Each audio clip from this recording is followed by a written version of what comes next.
So we are nothing really going on right now. Yeah, It's kind of of dog days, as they call them. Yeah, it's then I'm just focused on first grade politics right now, which is it is an interesting thing because in kindergarten you have all your friends, and then there are the other kids in the other class, and then they mix it all up in first grade, and that's now some of your friends go in the other class, and some of the other class become your new class, and it's a whole drama.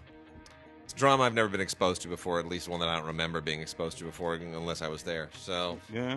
Kindergarten to first grade, big transition. You know, I was telling my mom the other day how Hero is literally in the school that you went to, and in the room or right around the room. Her kindergarten classroom was next to what had been my kindergarten classroom, and now her first grade classroom is next to what was my second grade classroom. And so I'm telling my mom this, and she's like, "That's amazing." You know the schools that you went to. Yeah, PTSD every time I set foot on campus. I was like, but it's got to be a wonderful thing. The elementary and high school that I went to, and the elementary school that I went to was literally across the street from my house. I used to walk from my house across the street to my elementary school, and gone, actually physically gone. And they built a school, a brand spanking wonderful new elementary school, a little slightly different place called Barack Obama Elementary School. You know, and I drove by it, and I'm looking at it, I'm like, man, who'd have thunk that this dude would cost me my elementary school? Because of this dude, they knocked down the school I went to. My actual physical high school, most of the campus, a lot of the campus is gone. Some of the campus is still there. But they closed all these schools because there are literally not that many children. This is all in St. Louis, of course. Literally not that many children, just at all in those communities where I grew up. The number of children has just diminished precipitously.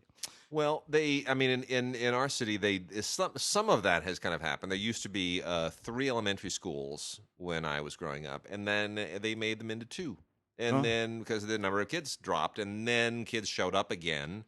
It's all kind of economic based when you're in a small city. And then they added that third one again.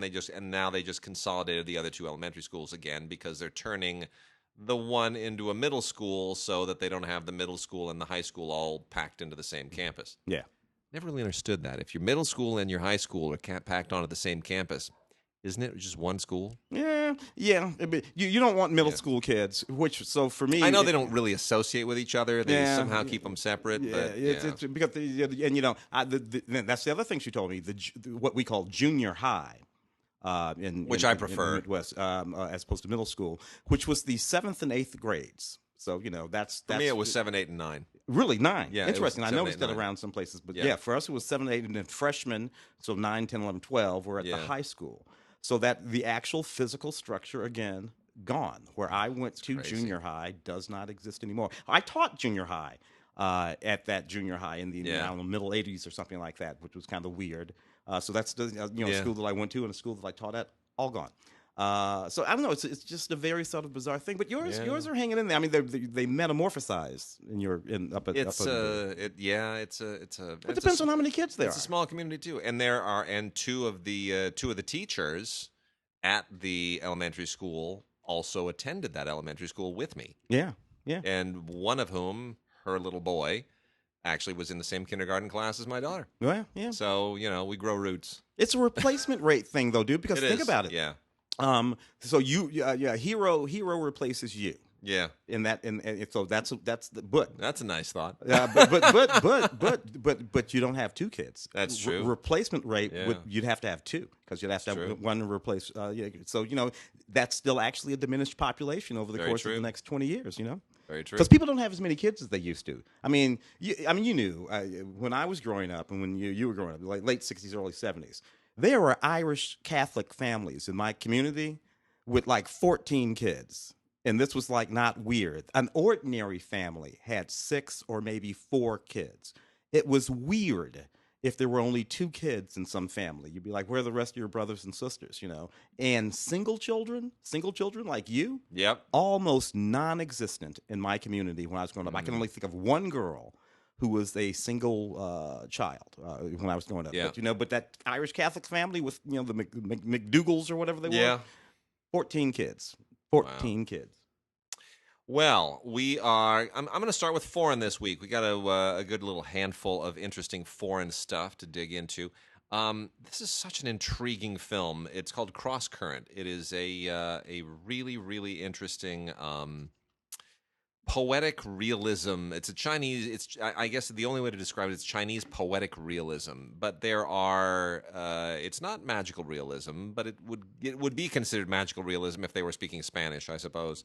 I would call it poetic realism in the Chinese school of filmmaking. It won the Silver Bear at the Berlin Film Festival, and it is quite an extraordinary looking movie. Its cinematographer is Mark Lee Ping-bing, who has been a cinematographer or a camera operator or in the camera department for a number of significant films, including In the Mood for Love and The Assassin and various others. It is an odyssey. It is an allegorical odyssey going up the Yangtze River, dealing specifically with the this young man who is bringing a cargo ship up the river with stuff on it, and how he repeatedly encounters this very mystical woman who seems to be getting younger along the course of the journey, and what that actually says in a symbolic way about life and China and journeying generally and all of these things. And there is, of course, a payoff at the end, which is quite interesting and provocative. And otherwise, you're sitting there and you're just soaking in the beautiful environment and the ambience and the cinematography, and it's really, when you think about the fact that they probably didn't spend a whole lot on this movie, and it just looks gorgeous. There's no excuse to not make a movie that doesn't look like $10 billion. It is called Crosscurrent, written and directed by Yang Chao, really, really talented filmmaker, and beautiful cinematography by Mark Lee Ping-bing. So I'd go check that out. That is one that you definitely want to discover, Crosscurrent. And we also have from Rudy Riveron Sanchez is Arasto Papa. Is that you? Or is that you, Papa? Not absolutely brilliant. This has been in a ton of festivals, and this is a Cuban film dealing specifically with with a particular Cuban family and the overbearing presence of the father in this family, who has left a shadow on the family, and not in a good way, and in a rather extraordinary and horrific way. And I guess you could call this a horror film of sorts. Because they call it a psychological horror film. I think it's more horror. It's more than just psychological horror. It really gets into the externalization of psychological horror. It's very, very interesting. Doesn't completely work entirely. It gets a little dark at a certain point in ways that I think is a tiny bit contrived. It doesn't need to go that dark to make its point. It doesn't need to go into this kind of supernatural detour that it goes into, but nonetheless, it is.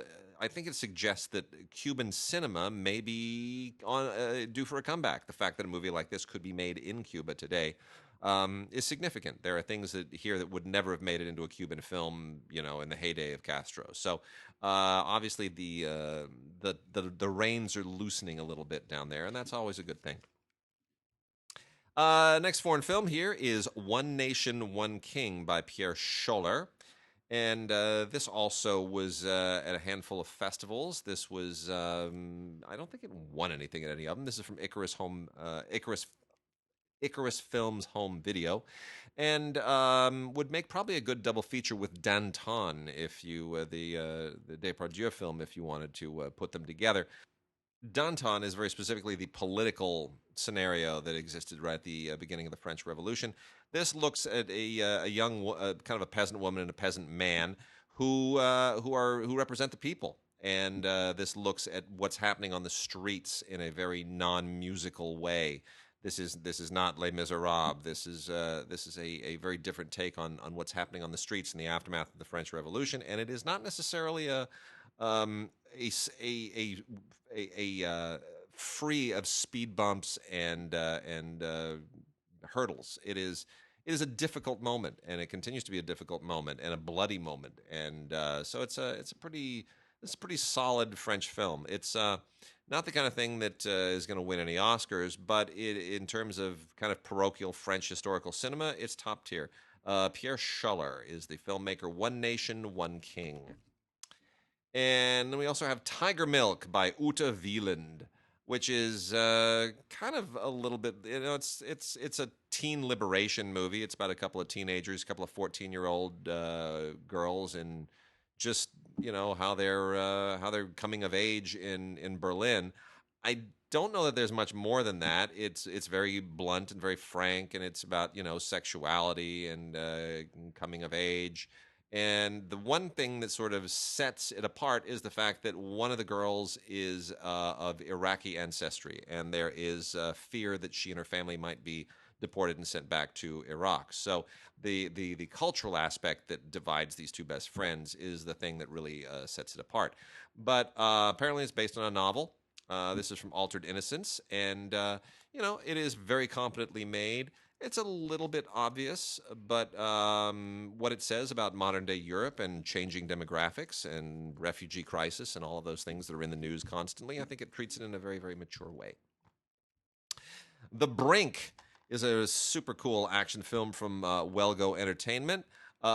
This is so Max Zhang and Yu Wu from Paradox and Master Z.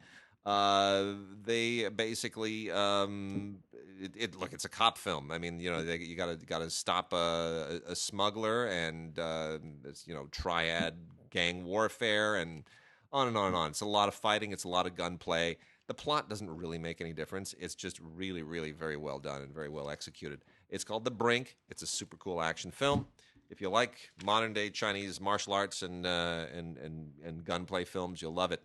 If you like them a little artier, you will enjoy How Long Will I Love You? And you is just the letter U. This is a romantic comedy. This is a really fun Chinese romantic comedy, which shocked me. This is also from Wellgo. And most of the things that pass for romantic comedy that come from China these days are terrible. They are silly. People mug for the camera. It sort of represents the worst of Chinese comedy. And it doesn't translate at all. And that's why almost none of them actually make it over here. This is not that at all. This is really, really clever because there's a gimmick here. And the gimmick is that these two people who are part of the romantic comedy are separated by 20 years. Well, how can two people separated by 20 years have a romance between them? The answer: they live in the same apartment, 20 years apart. Mm-hmm. And there you have to sort of buy into the conceit that you can be in the apartment, that on one side of the apartment that goes into this decade, mm-hmm. and on the other side of the apartment you go through the door, you go out in that decade. Mm-hmm. And that's the conceit, that this apartment somehow exists in two different years at the same time. Mm-hmm. And there is a kind of a weird time travel paradox where the room can start to collapse on itself if you don't sort of obey the rules. Mm-hmm. And this whole magic thing can go away. So this romance that these two people are developing may also go away, mm-hmm. because they're not meant to be together in these separate time periods. I like it. Anyway, it's a very clever conceit, and it's executed beautifully, absolutely beautifully. It's a very, very smart fantasy romantic comedy, and it is called How Long Will I Love You with You. Wonderful actors in this: Jia Yinlei and Li Yatong. Really one of the most inventive Chinese films of this type that I've seen in a very long time. I thoroughly, thoroughly enjoyed it. Sauvage Wild is not exactly one of my favorite French films of late, but a lot of other people have liked it. This is from Strand. It's basically, I mean, there are a ton of these movies made, and I don't really get the point of this one, but it centers around a young male hustler and his ramshackle life and all of the woeful things that happen to him, and how he, how the risks that are inherent in being a male prostitute. fighting for, this corner or that corner with others, and, his romantic liaisons, and, the dangers of that, not just in terms of, what might happen to you if you're with the wrong person, but in terms of other various sexually transmitted diseases. And whether or not it's possible for somebody who's committed themselves to this kind of a life, and this is the ultimate question, to find happiness, to actually make it out of that life at a certain point, to age out of that life, and to age into some kind of a normal existence with a way of being gainfully employed and so forth. Can you run away from this, or are you doomed to a young death? So, kind of cliche questions that we've seen done a lot. It's very, very explicit, which is sort of its calling card. It's called Sauvage, Wild. Certainly for a certain audience, not exactly my speed. I've seen too many of those films, and most of them are Spanish, oddly enough. I'm not sure why that is. And then I'll save a couple of these for later, but this one I want to talk about for a second. Aniara. Tim, did you see Aniara by chance? I did, yeah. Did you like it? Yeah. Yeah, see, that was my feeling too. This is from Magnet, the genre wing of Magnolia. It is on Blu-ray. This is a Swedish film that was probably about as expensive as any Swedish film is going to ever be in Sweden. They poured a lot into this, and they cut a lot of corners too. So Aniara is actually a famous epic poem that was written by a Nobel laureate back in the 50s, a Swedish Nobel laureate. And the premise is that there is a spaceship carrying people to some human colony on Mars or wherever, and it winds up having a malfunction and goes astray and adrift, and winds up there literally for decades and decades and decades, and the people never get rescued. They just live the rest of their lives out on this stranded, drifting, wayward spaceship that can't get back on course in the solar system. And someone had the very, very ambitious idea of, hey, let's take this poem and let's turn this poem into a movie. Let's turn it into a big old long feature film. And it at 106 minutes, it's not that long, but relative to the epic poem itself, it's long. And it is a bit of a meandering story, as you would expect for something based on a poem. It's very episodic. Characters that you get to know at the beginning, some of them fade away. There's one character in particular who is sort of your through line in this female physician. But and there are others, the captain and a few other characters that certainly hang around. But on generally, it really doesn't go anywhere other than just sort of, isn't this a sad story? Let's see how weird and depressing things get over the course of decades, and how do these people maintain their sanity when they realize that they're doomed to spend the rest of their lives on an unmoored spaceship? I kind of feel like there are more interesting ideas in here than the parts are better than the whole. Yeah, I was looking for Tarkovsky, Solaris. Solaris, yeah, for sure. And it's and whatever. It's not so much, yeah. Yeah, it's not that. No. It's not that, unfortunately. It raises some interesting questions, but it doesn't really go anywhere particularly interesting, unfortunately. All right, what else we got? We have some sort of newish independent cinema. Yeah. Some of which is sort of interesting for various different reasons. For instance, this little movie, Ms. Arizona.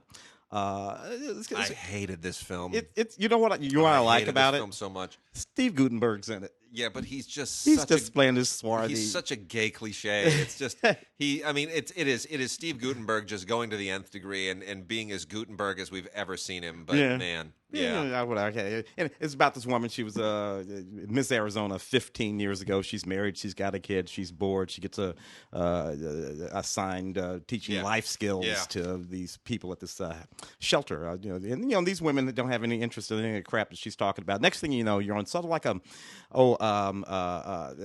after hours, sort of like roam through down the mean streets of downtown. It's like a girls' night out. Girls' night out. Where so that's all fine. But yeah, Steve Guttenberg, Missy Pyle's in it too. Yeah, they show up in the and lots of drag queens. Lots of drag queens. They show up in the oddest places. Into the Ashes. Look again. James Badge Dale and Frank Grillo in this movie. So significant sort of figures. And this is just a sort of standard crime kind of thing. This guy, he was in prison, had a violent history and everything. He got rid of all of that. Now he's got the wife, he's got the kid. Everything's fine. But his old partners, his old crew, know that or believe anyway, that he stole some money. And they come back and they do a thing to his wife. Well, now this guy's got to decide what he's going to do about this whole thing, and it becomes one of those. And I suppose that's all fine. It's just that movie has been made 50,000 times. I know. And unless you got a reason to make this movie, something's a hook, just a twist, or something about that, then there's no reason to make this movie again, even if you do it fairly well, because it's just been made too many times. Into the ashes, that is. This is a little creepy ass horror movie called Darlin. And it's about this teenage girl who's found she's found in this Catholic hospital near these woods. She's feral. Just flat out crazy feral.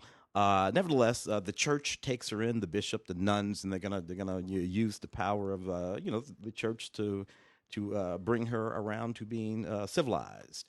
But there's something else going on. Yeah, and it's kind of interesting. I love the name of the director. Pollyanna McIntosh is the name of the director. Okay, Pollyanna McIntosh. That's a very that's a good name for a marquee. Yeah, anything with the word Pollyanna in it. A fairly wicked little horror movie too. Then we got this big old epic, sort of There Will Be Bloodish style film called The Iron Orchard. Set in Texas, West Texas, late 30s, when that big oil rush thing was sort of popping off there, and it was just the wild badlands of Texas, and oil men and oil barons did what they could. Young man arrives in the scene of all of that, and tries to make his way in that world with pretty much everything set against him, except the love of a good woman. And this is all about that, and it's really beautifully shot. I mean, it really does have a sort of There Will Be Blood sort of look to it, that sort of sepia taupe with these old oil wells and these gushers, as they call them, going off, and just the sort of drama that you get from like a Russian, like an 18th century Russian novel or something like this, from Pushkin or something like that. Yeah. It's just what that's set in and not the Old West, but in that transitional period, out of the Old West and into modern times, before we understood how rich oil was going to make some portion of this nation. So it's a really, really good movie on Blu-ray. I wish that they would have put something on it by way of special features, but not much there. Bummer. Got a couple of faith-based films. This one's called Canal Street.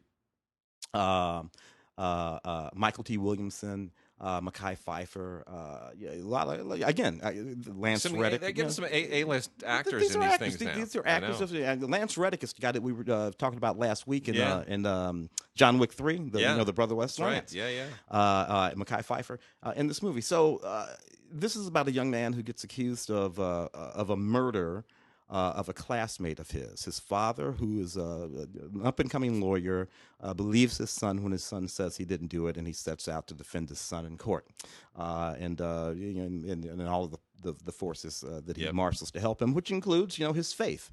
It's a powerful and moving movie. Again, a faith-based film, but it doesn't live in that spot quite so. Yep. Now, on the other hand, Catching Faith 2, The Homecoming, which we're giving away, by the way.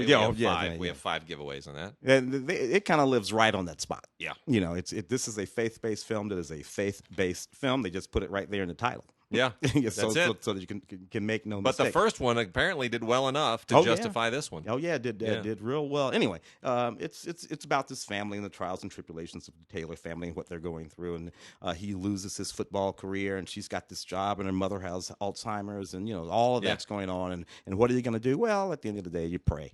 Yeah. And everything comes together. Nevertheless, it's Dove approved with a 12+ rating. Wow, I don't know what that means. I don't either, but it's right there on the box. I know what Dove is. We are giving away 5 of those, so go ahead and send us an email to gods@digigods.com or gods@cinegods.com. Just put faith in the subject line, name and address in the body of the email, and if we get it by the 16th, we will pick 5 lucky people to send that on out to you. Knock off this Disney movie real quick. Yeah. Because Sophia Wiley is in it, and I'm just nuts about her. I love these Disney anyway, this is a girls' soccer movie, and it's about this girl that goes to a new school and she has all these kids who are being mean to her. She's really, really smart, but she's really good at soccer too. and it's about how she's going to balance out those two things as she takes care of the bully girl. I love these movies. Yeah, they're just so much fun. Bennett like Beckham and Gracie, any girl soccer movie I'm into. Yeah, it's fantastic. And this movie is 82 minutes long. Yeah, God bless gotta love it. You gotta God love bless it. them. Yeah, a lot of fun. Anyway, back of the net. Hit a few docs, and then we're going to get into some classic movie titles. There's some really, really interesting docs that we've got here. Bloodlines, The Art and Life of Vincent Castiglia. The really utterly fascinating figure that I'm completely otherwise unfamiliar with. Vincent Castiglia is sort of a very, very graphic. I don't want to compare him to H.R. Giger, but it is there is a Giger-esque kind of a quality to what he does, and that's what this is. This is sort of looking at his artistic the darkness of his artwork, and where it comes from, and what his inspirations are, and people that love him. A lot of interesting people in here. The Margaret Cho is in here. Greg Allman. Who else? Danny Fuentes. Some really interesting figures who all dovetail with his work and his life. It's interesting. It's very, very interesting. And then we've got A Quest for Meaning, which is a pretty heady title for a documentary, because you think, well, how do you bite that off in a single documentary? This thing has been at a number of festivals, and it has won the top award at nearly all of them, and they brag rather extensively about that. This was made by Nathaniel Coste and Marc de la Menardière.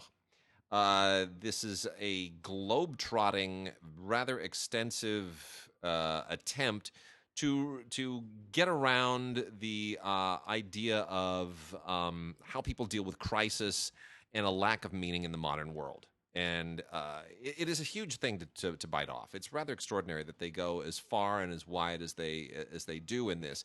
I don't know that they are entirely successful. It is really pretty difficult, but because they wrap this thing around a road trip and they personalize it, that then sort of justifies the fact that you're not making this an authoritative film, and that is exactly what they do. So it's two guys who basically just decide that they are going to cover this topic based on what they bump into along the way of their road trip, and so it's more of a question than an answer. And in that regard, I can actually sort of excuse some of its oversight and the things that it doesn't do particularly well. It also includes a 26-minute short film that they made. That's kind of it's sort of what I guess initiated the subject in some sense. But yeah, as long as you approach it as an instigation point and not a conclusion, that's probably the best way to do it. Symbiotic Earth, How Lynn Margulis Rocked the Boat and Started a Scientific Revolution. There's a long title for you. Directed by John Feldman. And if you're not familiar with Lynn Margulis is a scientist, but one with some very unusual ideas and theories. And she started to kind of come of age in the 1960s and suggested the idea of symbiosis, and which is that how to even kind of get into this. It's the idea that the random that evolution is sort of a process of chaos and randomness is maybe the best way to describe it. And there are all kinds of tangents to this idea that get very unusual, and they're a little bit controversial. So in any case, John Feldman basically tries to wrap himself around all of her theories and what they mean, and whether or not this is her ideas have come of age in the modern world, whether or not our digital era and all of the things that we are encountering digitally and environmentally and politically have opened the door to these ideas, or whether or not they remain kind of outcast ideas, a little too fringe. So that's what it is. If you're not familiar with Lynn Margulis, I might do a little research into her first. Otherwise, it'll be a shock to the system. But certainly some very interesting stuff there. Trail of Tears, 36 documentary collection from Mill Creek, is all about the Native American experience. and some of them are better than others. Native America is the one that really kind of anchors most of this. It's a 32-part Native America Voices from the Land. That's 32 of the 36 documentaries alone. It's a 32-part, very, very intensive documentary that gets into really the history of Native Americans and tribes and politics and culture and environment and all of that stuff rather extensively. It's a little dry, but it's never uninteresting. The other four are Black Indians, An American Story, which is something that we talk about a little bit, but not really enough, which is the Native American ancestry of tons and tons of Black Americans. Yes, including me. Yeah, I mean, look, and the Native American blood runs deep in all Americans. Eventually it gets into all of us. My wife, my daughter. I'm one of the few that probably doesn't. Apparently not Elizabeth Warren. Not enough, anyway. Whatever. Anyway, that's a political joke. Our spirits don't speak English. Indian boarding school, which is about a very, very unfortunate episode where the United States government sort of tried to breed the Indian culture out of Native American kids by putting them through these boarding schools. And then Native American healing in the 21st century looks at the persistence of certain healing principles and rituals that have stood the test of time, plants, medicinal uses of all kinds of organic compounds. And lastly, Trail of Tears, Cherokee Legacy. This all goes back to the rather horrible and shameful episode involving Andrew Jackson when he signed the Indian Removal Act and what that did at the time. That's a really, really tragic story. So Trail of Tears, 36 documentary collection, 32 of which are a single documentary series. 14 hours chronicling America's indigenous people. Last three docs here. Secret Stories of Hitler. I don't know how many secret stories there still are of Hitler. We've kind of done this to death, but these, I guess, it's a catchy title. This includes both Swastika, which is a documentary that is, I don't know, they call it the most controversial documentary about Hitler ever made. I don't think so. It's got some private home movie footage in it that was shot by Eva Braun, which I think we've all seen. It's Hitler just being, like, "Hi, I'm Hitler. My name's Adolf. I like dogs and picnics." I don't know that that's really that controversial. We've seen it before, but it certainly does give you an interesting perspective on who he was privately. Hitler, the Untold Story is the bulk of this. It's a 6-part series all about Hitler's political career and, how he rose to fame. I grew up with this story. I know the story intimately. Maybe you don't. If you don't, it's worth it. But there's also nothing particularly new here. And then lastly, there's a thing on U-boats called U-Boats, Hitler's Sharks, which is, all about U-boats and their role in the Second World War. And also not terribly interesting unless you're a real big groupie about U-boats. Kind of related to that is World War II, Behind the Front Lines of the War That Shook the World. This is 20 hours of World War II documentary footage, and also from Mill Creek. It's stuff that has been seen extensively before. It is not new, but if you don't have any other documentary material on World War II, you should definitely get this. It's something to show the kids. It's something to have around. It certainly covers everything that you could possibly wanted to cover. It includes the 5-part series Combat Aircrafts, and then the 21-episode show The Finest Hours of World War II, which, again, really just kind of rehashes a lot of other shows, but in a very, very competent way. And then the last one is a documentary called Waves of Freedom, which is all about volunteer sailors after World War II who helped break the blockade of Palestine, if you know that. That's sort of what preceded the creation of the State of Israel. Not really exactly a World War II story, but they tag it on here. Anyhow. And then the last doc, I absolutely love this film. It's called Nana. And this is a beautiful, beautiful, beautiful story of an Auschwitz survivor who had served as Dr. Joseph Mengele's translator. And she is now a grandmother, and she survived Auschwitz, and she survived everything that horrible war and the Holocaust had to throw at her. She is, of course, long deceased, the subject of the film, Marilla Michalowski-Diamant. Marilla Michalowski-Diamant is her name. She died 15 years before the film was made, but her granddaughter made the film, and it becomes a personal journey. So Serena Dykman is the filmmaker, and she and her mother are the prism through which you discover this story, and it is quite a powerful story. So, and 25-year-old filmmaker, who has a great deal of depth to really tackle this family story and then tell it in a way that is meaningful and accessible to everyone else. And the movie is Nana. It's a great movie. What do we got, Tim? Let's see. I guess some of these we might call classics. Some of them are classics, but there are a few in here that they're calling classics from 1985, and that's kind of pissing me off. But not the first one. That we will call classic. The Ugly American adaptation of the novel Brando from 1965, I believe. 1963, actually.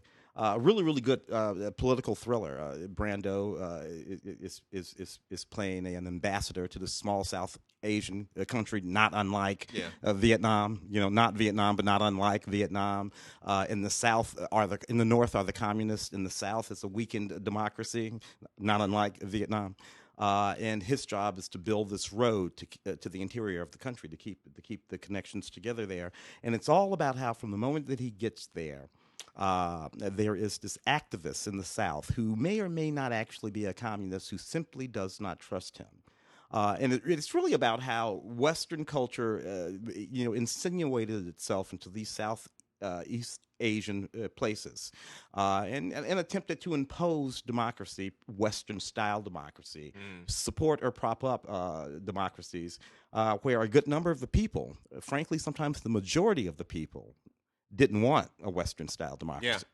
Yeah. And looking back at this movie from the perch of today is really, really an interesting thing. Pat Hingle in the film, Sandra Church, Arthur. Pat Hingle is fantastic, and there's Marlon Brando. In a subdued performance, in that not all Brando, not all Stella and all that kind of stuff.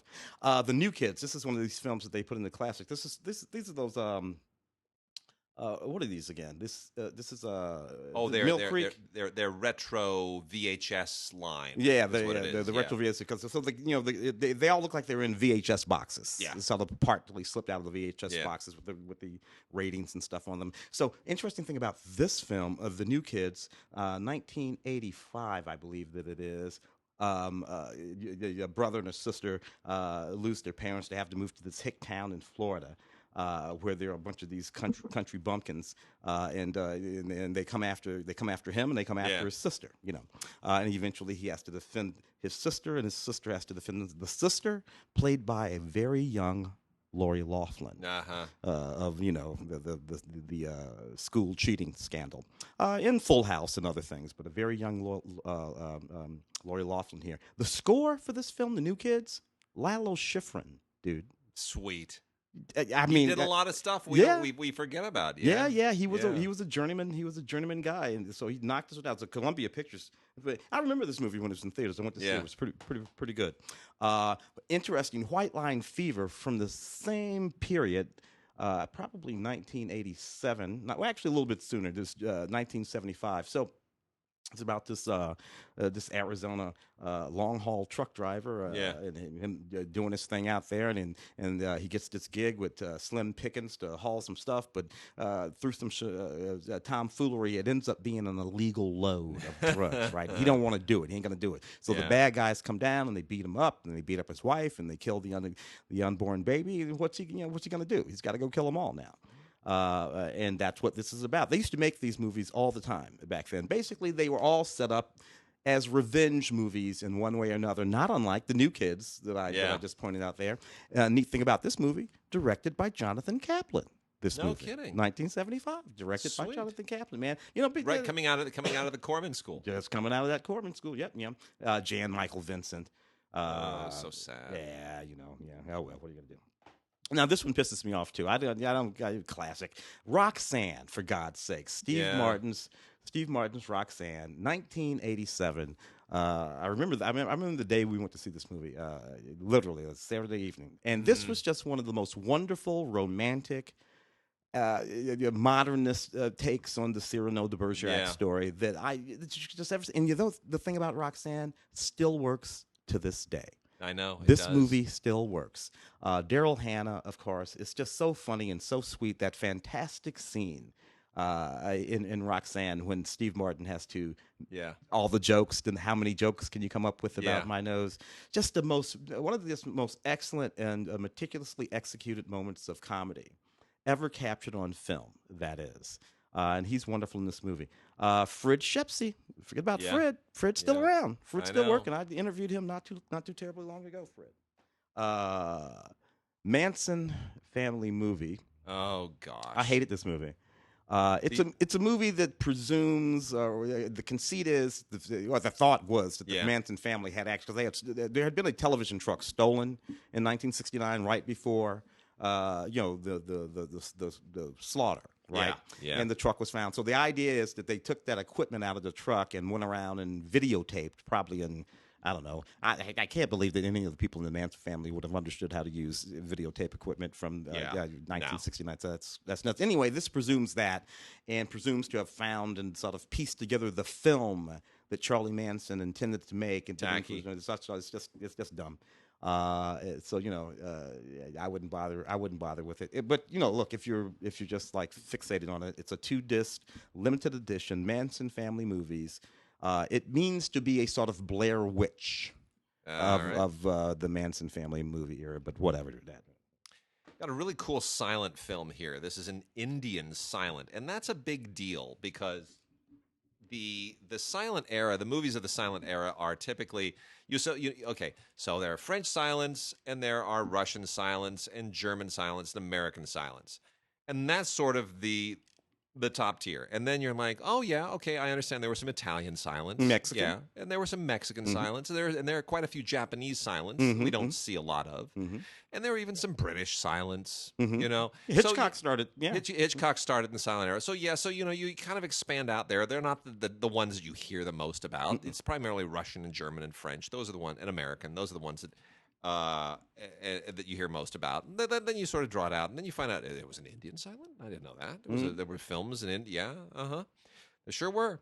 And this is one of the best, and it is extraordinary, and it's a wonderful thing that they've brought it back out. Now it is still you have to remember, India in the silent era is part of the British Empire. So this is you could argue this is a British silent technically.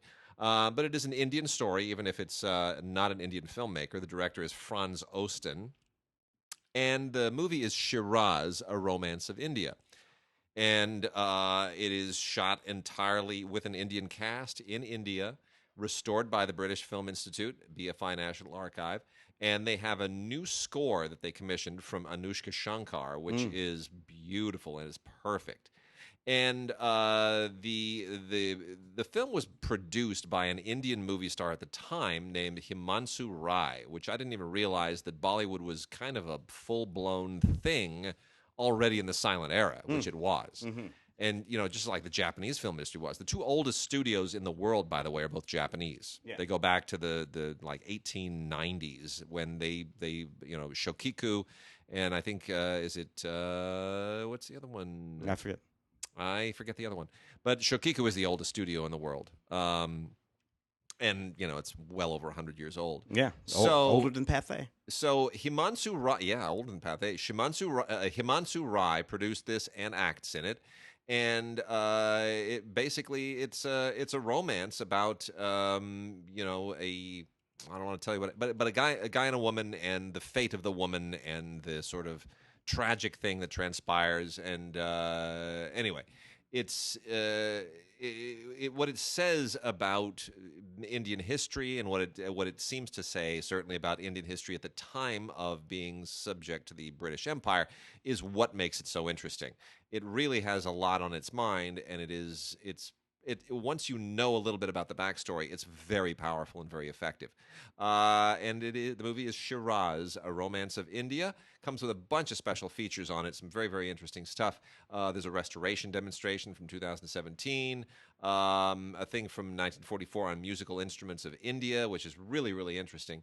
And and some public information films that were made in India to promote Indian arts and culture. It's very, very cool. And then from Warner Archive, we have 3 from Warner Archive. One DVD-R, and the other 2 are Blu-ray. The DVD-R is long overdue. I'm so glad they finally got this out. It's the best of Pete Smith's Specialties, Volume 1 on 4 discs.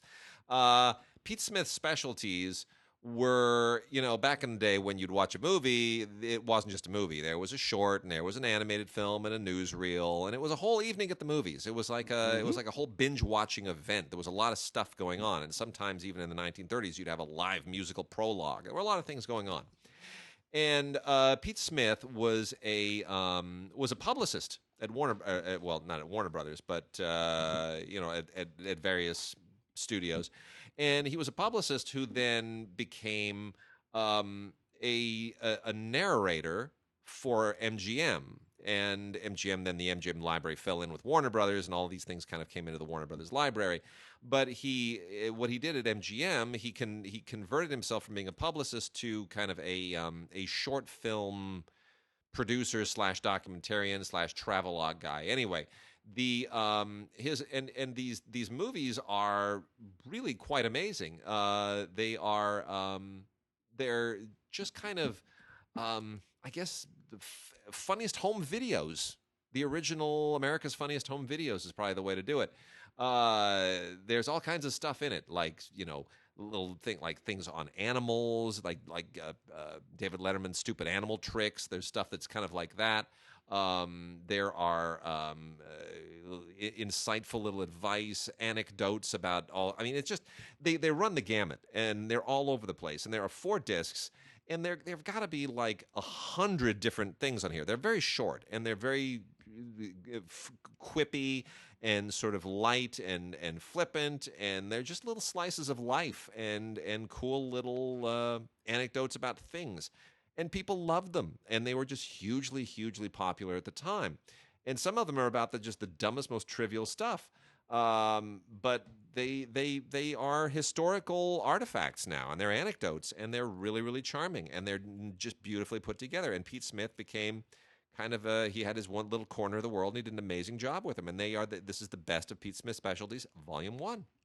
Yeah, so I love those. Hopefully a lot more will come. It's a really great slice of movie history that just gets forgotten.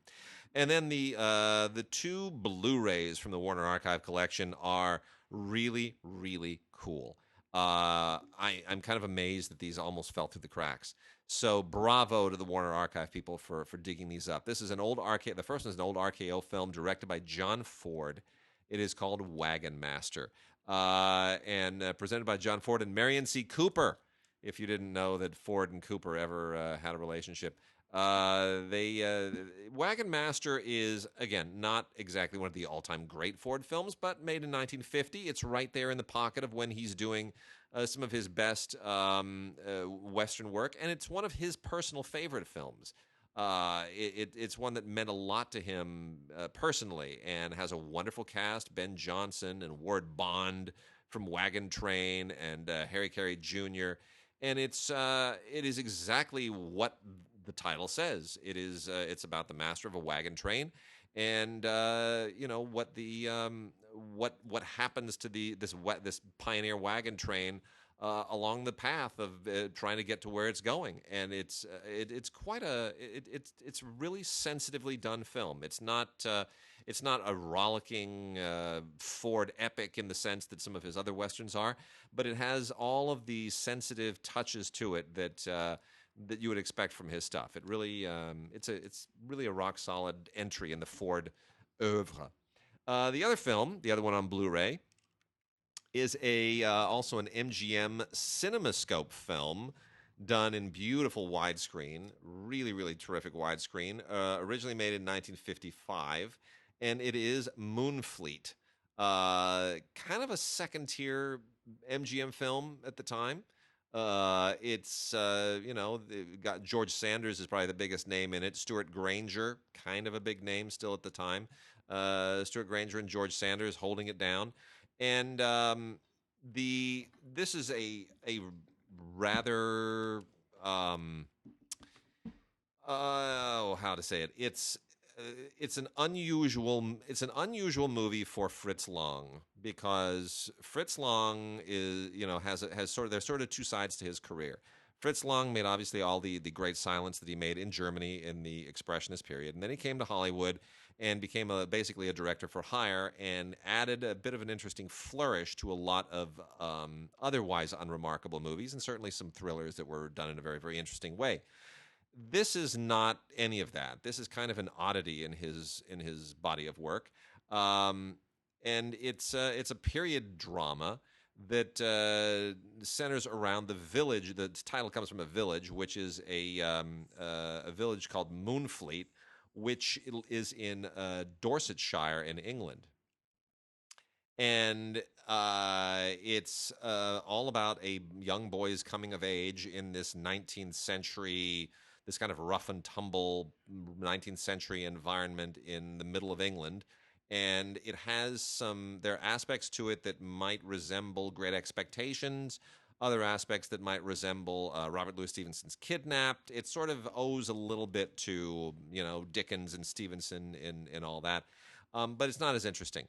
And ultimately, it's really just about the adventures of a boy. It's a German director doing an American film set in England that looks a little bit like some British novels, but which maybe has more the spirit of Mark Twain. That's what Moonfleet is. It's a very unusual, kind of curious film, but it's entertaining and it's well done, and it is Fritz Lang, which makes it worth paying attention to regardless. So that is from the Warner Archive Collection on Blu-ray. Got anything else there, or should I hit the rest of these? Well, I'll knock off a couple of these, and then you can bump over to some of those. Some of these are a little bit interesting. Again, we are into the sort of indie, newy, movie-ish kind of run. For the first one being a lovely little movie, and I'm not a big fan of these dog movies. It seems like every week now there's a movie about a dog doing something, a dog's life, a talking dog. There's all these dog movies. This particular one I rather enjoyed. Belonged to Us. It's about this German Shepherd that escapes from an underground dog fighting ring and stumbles into the lives of this family. And the dog can't talk, and he can't think, and he doesn't have premonitions or anything. He's just a dog. And he hangs around, and he with his tongue hanging out, and he follows the little girl around. If you're going to make one of these movies, that's the way to do it. You don't have to imbue upon the dog some sort of special power. The special power of a dog is being a dog. That's its special power, and this movie knows that. So good on it. One Bedroom. I rather enjoyed this movie. Reminded me of a middle '90s Spike Lee film, sure, or one of those directors set in Brooklyn. This black couple who are kind of breaking up. And in a number of flashbacks, we go through their from the time that they meet all the way through their relationship, as they struggle to see who's gonna keep the apartment, the one-bedroom apartment in this Brooklyn neighborhood that's gentrifying. Neither one of them wants to leave the apartment, so even though they're kind of breaking up, they kind of stay together, and we see whether or not love means you sort of stick it out anyway. I just rather enjoyed this film. It's a really great Brooklyn film. Sort of roams all around the city. I like the language in the film. It's just this really neat little movie. 15, 20 years ago, a little movie like this would have been all the rage. But I like it anyway. Lots of special features too, including the audition footage of the main characters and some audio commentary stuff. 13 Graves. This is a movie that simply tries to do too much. Just so you start out in this genre. You got a couple of serial killers. The serial killers are in this sort of mob graveyard near this old forest to bury their recent hits, right? So first of all, you got a serial. I said serial killers. What I should have said is hitmen. Now, after they bury these hitmen, now it turns into a serial killer, man. Because there's a serial killer in the graveyard. That comes after the hitmen. Can't leave enough alone. Yeah, come on, man. Just pick a genre. Yeah. Don't just jam them all together in there like that. That's stupid. This one kind of does the same thing a little bit. It's called Strawberry flavored plastic. It's about these guys. They're documentary filmmakers. It kind of reminds me of Man Bites Dog. They're documentary filmmakers. They decide to make a narrative film. It's going to be a slasher movie, but they want someone who's had like experience, like in jail and all that kind of stuff. So they get this guy, and he comes out. He tells them this whole story about him, how he was in prison, but in fact, he's never been to prison. However, he is a serial killer. He's just never been caught. So now they've been making this movie with this guy who's an actual serial killer and been doing all these murders, and they have to decide whether they're going to keep making the movie or turn this guy in. And of course, they decide to keep making the movie. So yeah, in that way, it kind of reminds me of Man Bites Dog just a little bit. Let's see here. This one was again a little bit interesting, but tries to do too much. Dark Sense. So you got this guy who's a psychic, and when he's a child, he sees the murder of one of his friends right before it happens, him and his family. He's not able to stop it as a child. Then, as a psychic, he sees his own killing by this serial killer. It's very traumatic, and it ruins his ability to do his psychic thing, yet he has to stop his own murder by this serial killer because he knows it's going to happen. Again, it's just doing a little too much. It's based on a novel, which I haven't read, of course, but I just felt like if they had dialed it back a notch, that would have been much better. Another one of these movies here. Can we watch? You have these kids, they go out to this cabin, they're going to make this movie. These people in masks start showing up, looking at in the window and all that kind of stuff. Oh, no. What are they doing? They're making a movie of them terrorizing the people making the movie. But, of course, these people are making a movie of them as they are being terrorized by them as they are making their movie. I think I understood the first part of that. Yeah, well, it's one of those kind of things. And of that, to get to this last one, Andrew Garfield and Riley Keough in Under the Silver Lake, a kind of modern noir set in Los Angeles. Silver Lake is a community here in Los Angeles.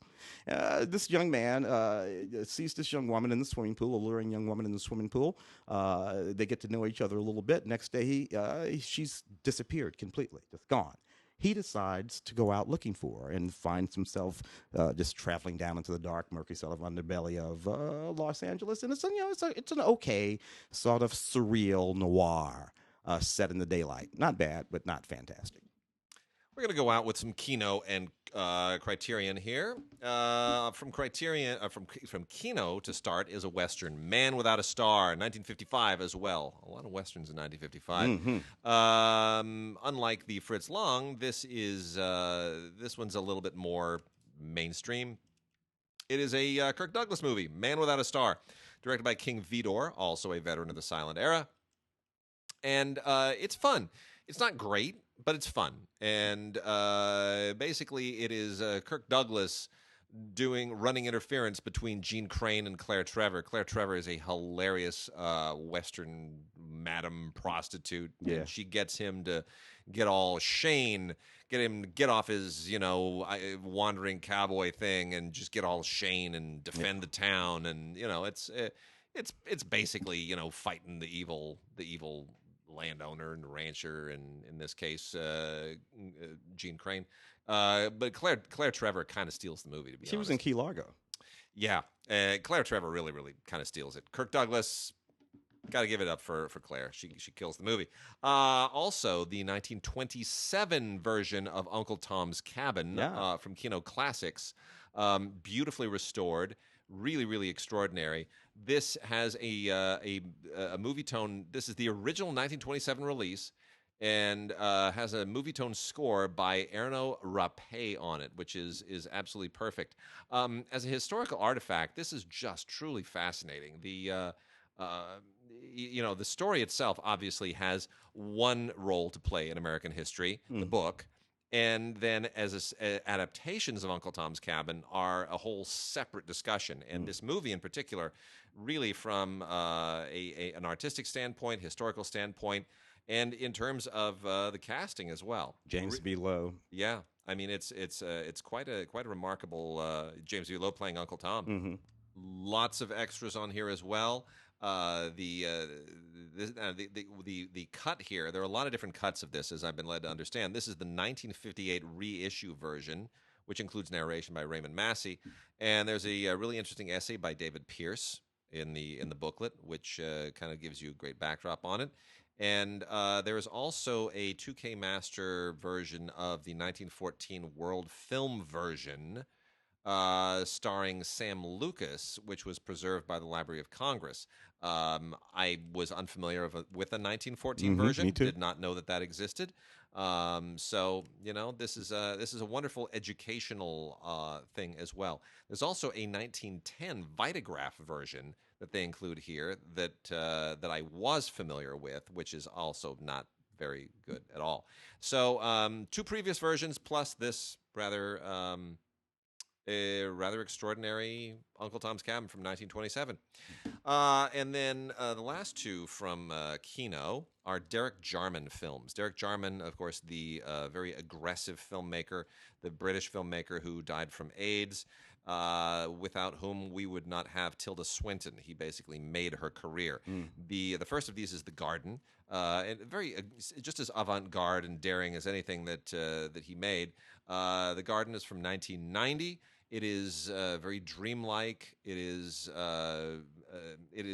basically his response to the AIDS crisis, and it's a cry. It's a very avant-gardist cry of rage and passion and sympathy, and it's a very, very intimate film at the same time. Really no other way to describe it. This is from Zeitgeist, by the way, through Kino. And the other one, also from Zeitgeist through Kino, is Blue. And Blue is a blue screen with Jarman's own dying narration over it. And it is haunting, and it is powerful, and sound effects and music and really it is as unusual and difficult a film as anything you will ever see. Jarman is an acquired taste, there's no doubt about it, but there are lots of bonus features on both of these. There are audio commentary. There's audio commentary in particular by Sam Dean on The Garden that is absolutely superb and perfect.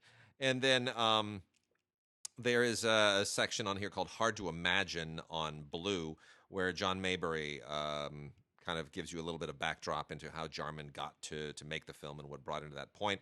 And then I also really enjoyed Glitterbug, which is from 1994, which is a compilation of all of Derek Jarman's home movies to a score by Brian Eno, which is poetic and perfect. And then lastly, here is our Criterion. It's a Marco Bellocchio movie from 1965 in just sizzling black and white called Fists in the Pocket. It's been previously released by Criterion on DVD. It is finally on Blu-ray. A lot of people have been begging for this to be on Blu-ray. And they did a 4K digital restoration with Marco Bellocchio on this. This has the complete original mono soundtrack uncompressed, which is really important because it's super, super textured. And this is a sort of a late stage Italian neorealist film. Marco Bellocchio is not a neorealist director, but he began his career kind of coming out of that. And this is his debut film. And it has one foot in his future filmography, but it still also has a foot very much in the neorealist period. And it also seems to have a little bit of the French New Wave going on in it too, to be honest. I think but some might disagree. But nonetheless, it's a pretty extraordinary movie about one man who is trying to cope with some very unusual difficulties in his family, and it's an unusual family, and what he actually does is very unusual. And it says a lot about Italy, and it says a lot about cinema at the same time. Great interviews on here from the previous 2005 release with Bellocchio and his actors, and even Bernardo Bertolucci, now deceased. So I'm glad that they preserved that. Also a new interview with film scholar Stefano Albertini, all absolutely superb and beautiful. Fists in the Pocket, another first-rate director's edition from Criterion. So with that, we are done this week. We will be back next week. Remember, go to the Facebook page for CineGods, or go to the DigiGods Facebook page and join it. At some point, we're thinking about merging those two, so we'd like to hear from you if you feel that would be okay, if you're a frequenter of the DigiGods page. Also, visit us at cinegods.com. Mark Kaiser doing a lot of reporting from the Venice Film Festival. You're going to want to see there. A lot of fun stuff. He's got a piece on Joker. Yes. Which I think is already up, right? Yeah, it's already up. Go Joker definitely read Mark's piece on Joker. For sure. Really, really good. so let's see what else Mark has going. He's doing the Euro Festival train, which is fun. When you live here in the United States, Toronto and Sundance and South by Southwest are sort of where it's at, and those are all far away. I mean, Toronto, Utah, Texas. That's a big triangle. Yeah. In Europe, if you're in Paris, you can literally attend. You can fly to 20 of the greatest festivals in the world within an hour. Yeah. Within an hour. Yeah. You're right there. You might even take the train to some of them, and it's quite a thing. Mark is kind of in the. He's in the eye of the hurricane, as it were. Yeah. So it's all fun. All right, everybody. We'll see you next week. Get that these young actors and actresses, that the thing that blows them up usually isn't the first thing they've done. Right. So this is an interesting look at Daisy Ridley. That's another one you didn't mention earlier. That the last Star Wars film. I guess I'm kind of looking forward to that. I guess. I'm not sure. I'll be glad to have it done. Yeah, I've lived my whole life with the 9 episodes. I'll be glad to have it done. Hey, you made it to the end of the show. We have a giveaway, which you will have seen by now, posted on the Facebook page. And so that's what we did. We baited you all the way to the end of the show. Here's what the giveaway is. If you've seen it, we are giving away an amazing grand prize for Rocket Man, which includes a tote bag, glasses, the sunglasses, the crazy Elton John sunglasses, a jacket, a karaoke microphone, and of course Rocket Man himself as a 4K Ultra HD. And we're gonna give all that away to one very lucky person who emails us at gods@digigods.com or gods@cinegods.com. Put Rocket Man, one word, just Rocket Man in the title. Put your name and address in the body of the message, and make sure it gets to us by the end of this week, September 6th, Friday, September 6th. No later than September 6th, midnight, September 6th. We'll stop taking the emails. It's a very, very short contest, but one very lucky person will get all that good swag from Paramount. So it's going to be a lot of fun. So Rocket Man to gods@digigods.com or gods@cinegods.com, and we'll send you glasses and a microphone and a jacket, and you'll be the weirdest person on Halloween for sure, just like I will. All right, with that, we'll see you guys